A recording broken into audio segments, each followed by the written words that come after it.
जाने कैसे भगवान गणेश बने पाताल लोक के राजा। पढ़े रोचक कहानी। माता पार्वती और भगवान शिव के छोटे पुत्र हैं भगवान गणेश, जिन्हें माता पिता और देवताओं के द्वारा प्रथम पूज्य होने का आशीर्वाद प्रदान किया गया। कथाओं में ऐसा उल्लेख है कि भगवान गणेश का जन्म माता पार्वती के उपटन से हुआ और भगवान शिव द्वारा उन्हें गज का सर लगाया गया, जिससे उन्हें यह रूप मिला। इसलिए भगवान गणेश को गजानन भी कहा जाता है। भगवान गणेश की कथाओं का वर्णन अनेक ग्रंथों में मिलता है। गणेश से जुड़ी कई ऐसी कथाएं हैं जो कृष्ण लीलाओं से भी मिलती जुलती हैं। इन सभी लीलाओं का वर्णन मुद्गल पुराण, गणेश पुराण और शिव पुराण में मिलता है। तो आज हम आपको भगवान गणेश से जुड़ी कुछ ऐसी ही रोचक कथाओं के बारे में बताने जा रहे हैं। पाताल लोक के राजा गणेश। आपने भी भगवान गणेश से जुड़ी कई कथाओं के बारे में सुना होगा, लेकिन शायद बहुत कम लोग जानते हैं कि भगवान गणेश पाताल लोक के राजा भी हैं। कथा के अनुसार एक बार गणपति ऋषि मुनियों के पुत्रों के साथ पाराशर ऋषि के आश्रम में खेल रहे थे। तभी वहां कुछ नाग कन्याएं आ गई। नाग कन्याएं गणेश को आग्रह पूर्वक अपने लोक लेकर जाने लगी। भगवान गणेश भी उनका आग्रह ठुकरा नहीं पाए और उनके साथ चले गए। नाग लोक पहुंचने पर नाग कन्याओं ने उनका हर तरह से स्वागत सत्कार किया। तभी वहां नागराज वासुकी ने भगवान गणेश को देखा और उपहास के भाव से भगवान गणेश से बातें करने लगे और उनके रूप का वर्णन उन्हीं के सामने करने लगे।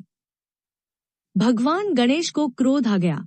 उन्होंने वासुकी के फन पर पैर रख दिया और उनके मुकुट को भी स्वयं पहन लिया। वासुकी की दुर्दशा देखकर उनके बड़े भाई शेषनाग भी वहां आ गए। उन्होंने हुंकार भरते हुए कहा, किसने मेरे भाई के साथ इस तरह का व्यवहार किया है।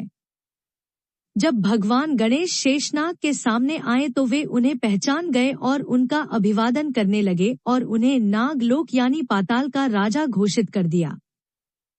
एकदंत कैसे हो गए भगवान गणेश? भगवान गणेश को हम सभी एकदंत के नाम से भी जानते हैं।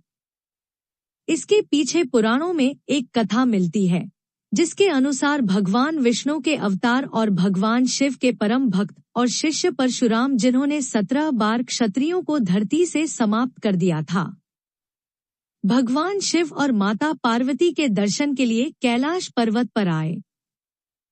उस समय भगवान शिव ध्यान में मग्न थे और पहरे पर स्वयं भगवान गणेश बैठे हुए थे। भगवान गणेश ने परशुराम को दर्शन करने से रोक दिया। इससे परशुराम को बहुत क्रोध आया और उन्होंने भगवान गणेश को धक्का दे दिया। नीचे गिरते ही भगवान गणेश को भी क्रोध आ गया। परशुराम ब्राह्मण थे तो गणेश ने उन पर प्रहार करना उचित नहीं समझा। उन्होंने परशुराम को अपनी सूंड में जकड़ लिया और चारों दिशाओं में गोल गोल घुमाने लगे। कुछ पलों के बाद उन्होंने परशुराम को छोड़ दिया।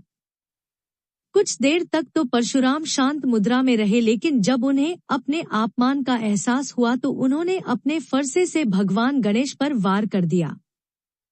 वह फरसा भगवान शिव का दिया हुआ था, तो गणेश उनके वार को खली जाने नहीं देना चाहते थे। यह सोचकर उन्होंने फरसे के उस वार को अपने एक दांत पर झेल लिया।